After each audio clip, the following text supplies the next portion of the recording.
इसके लिए आज हमारे साथ बलराम जी, हमारे बहुत प्यारे भाई हैं, भाई ही कहूँ एग्जैक्टली, हमारे बहुत स्नेही भाई हैं। ओम शांति। ओम शांति बलराम भाई। आपका परिचय, आपका चेहरा स्वयं देता है। ना केवल ये फिजिकल योगा गुरु भी हैं, लेकिन कंसल्टेंट भी हैं। कईयों को माइंड के बारे में और माइंड के पावर से वो अवगत कराते हैं, यानी खुद को खुद से मिलाते हैं in simple terms. Yes Balram भाई जी, एब्सोल्युटली ट्रू। खुद को खुद से मिलाना, सबसे मिलाना आसान है, लेकिन खुद का खुद से परिचय कराना सबसे मुश्किल काम है। तो बलराम भाई इसमें एक्सपर्ट है, और उसी परिचय के अंतर्गत मैं ये भी कहना चाहूंगी, भले कॉर्पोरेट ट्रेनर है, कईयों को इन्होंने ट्रेनिंग्स दी हैं, ना केवल कॉर्पोरेट लेकिन पर्सनल लेवल पर भी ये कईयों को ट्रेन करते रहते हैं। बहुत दुआएं कमाते हैं, क्योंकि जो भी कार्य करते हैं निस्वार्थ भावना से करते हैं, और इतनी दुआएं कमाई हैं कि दुआओं का प्रयोग कहो या प्रतीक कहो, आज उन्हों के चेहरे से नजर आता है। जैसे कहते हैं, अगर खुदाई नूर देखना हो तो खुदा के बंदों में देखें, तो बलराम भाई उसी का एक प्रतीक है। आदरणीय बलराम भाई का इस सेशन में बहुत बहुत बहुत स्वागत है, और हम आपका बहुत धन्यवाद करते हैं कि आपने एकदम व्यस्त दिनचर्या से अपना समय निकाला है। Thank you, my pleasure. तो बलराम भाई, आज का सेशन हम शुरू करने से पहले पहला सवाल ये पूछना चाहते हैं कि हेल्थ के बारे में तो हम बहुत कुछ सुनते आए हैं, स्वास्थ्य क्या है, स्वस्थ कैसे रहना है, और पिछले 2-3 सालों से स्वस्थ के नियम, क्योंकि इंटरनेशनल योगा डे जब से शुरू हुआ है, लोगों का ध्यान इस तरफ गया है। लेकिन अभी धीरे धीरे इस पेंडेमिक ने हमें एक और बात सिखाई है, वो है स्पिरिचुअल हेल्थ, यानी मेंटल हेल्थ। ये मेंटल हेल्थ या स्पिरिचुअल हेल्थ है क्या? पहले हम आपसे ये जानना चाहते हैं।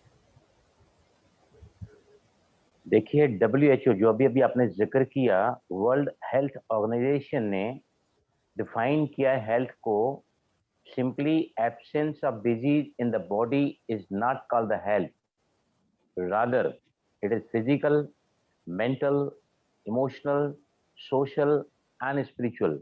जिसका अर्थ होता है कि शरीर में रोग का न होना ही स्वास्थ्य नहीं कहलाता है, लेकिन शारीरिक, मानसिक, भावनात्मक, सामाजिक और आध्यात्मिक, ये पांचों प्रकार से जब हमारे पास इन कैटेगरीज में समृद्धि होती है, तो ही हम सही स्वास्थ्य को एंजॉय कर पाते हैं।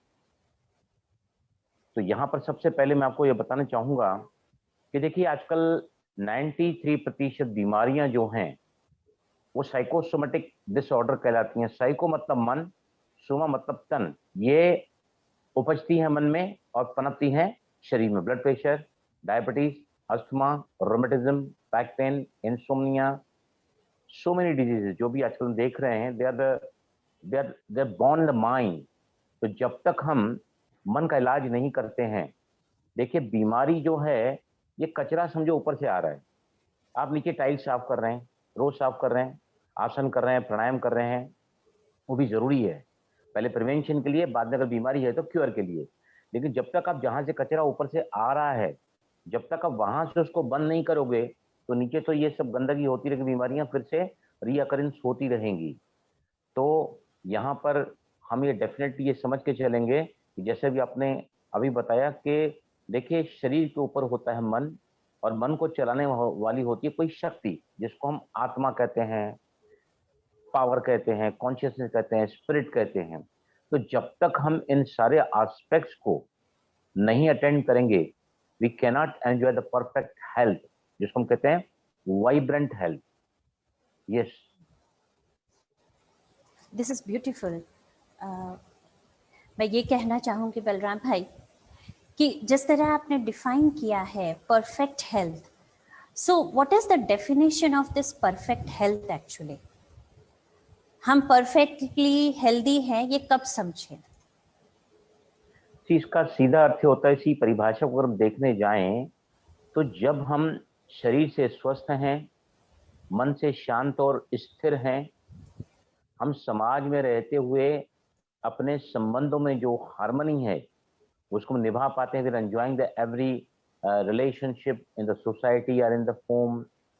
उसके अलावा how stable we are emotionally, क्योंकि हमारे शरीर को सबसे ज्यादा अगर कोई बिगाड़ता है, हम जब हाथ और पांव से काम करते हैं तो सिर्फ 4 यूनिट एनर्जी खर्च करते हैं, जब हम बोलते हैं तो 8, देखते हैं तो 16, सोचते हैं तो 32। वही सोच अगर नेगेटिव होती है तो 132 यूनिट्स वी स्पेंड। लेकिन वही सोच अगर हमारे बॉडी में रिएक्शन पैदा कर, जिसको कहते हैं कि हम भावों में आ जाते हैं, उन इमोशनल हेल्थ के अंडर में हम 164 यूनिट्स एनर्जी खर्च कर देते हैं। इसका सीधा अर्थ है कि सबसे ज्यादा हमारे जो स्वास्थ्य को बिगाड़ता है वो है हमारे emotions, unruly emotions. Yes Prashanti बहन। अगर आप ये कहते हैं कि हमारे अनड्यू इमोशंस जो हैं हमारे स्वास्थ्य को बिगाड़ते हैं, मतलब बहुत सारे हर्ट्स क्रिएट होते हैं हमारे अंदर। हम इस समाज में रहते हैं, लोगों के साथ रहते हैं, जिसे हम सोशल सर्कल्स कहते हैं। इस सोशल सर्कल्स में रहते हुए अनेक टाइप ऑफ पीपल से मिलते हुए कई बार हर्ट की फीलिंग्स जनरेट हो जाती है। अब जब ये हर्ट की फीलिंग्स जनरेट होती है तो क्या इसका हम पर कोई प्रभाव पड़ता है? हम इनको अगर साधारण शब्दों में देखें, जो आप कह रही हैं, स्ट्रेस। स्ट्रेस मतलब मेरे सामने कोई परिस्थिति, कोई सिचुएशन, कोई इवेंट, कोई पीपल, कोई व्यक्ति आया है और उसको अगर मैं नहीं मतलब टेक ओवर कर पाता हूं तो फिर क्या होता है, उसको हम स्ट्रेस कहते हैं। The external situation divided by inner strength. अगर हमारी आंतरिक शक्तियां अगर भाई आंतरिक शक्तियां पूरी कमजोर होती हैं तो परिस्थिति हमारे ऊपर भारी पड़ जाती है, जिसको हम हमारे भाषा में कहते हैं कि स्थिति से परिस्थिति का निर्माण होता है। और रादर ये मैं कह सकता हूँ कि समस्याएं कुछ और नहीं है, लेकिन कमजोर मन की रचना है समस्याएं। तो यहाँ पर मैं आपको बताऊंगा कि जो स्ट्रेस है या जिस तरह का भी हमारे सामने चैलेंजेस आते हैं, वो हमारे बॉडी के सभी प्रणालियों को बहुत ज्यादा इफेक्ट करते हैं। वो चाहे पाचन हो, विसर्जन हो, एक्सक्रीटरी हो, वट एवर इट इज। मैं एक बात पूछना चाहूंगी। आपने एक शब्द कहा, कमजोर मन की रचना है समस्याएं। एग्जैक्टली। तो हाउ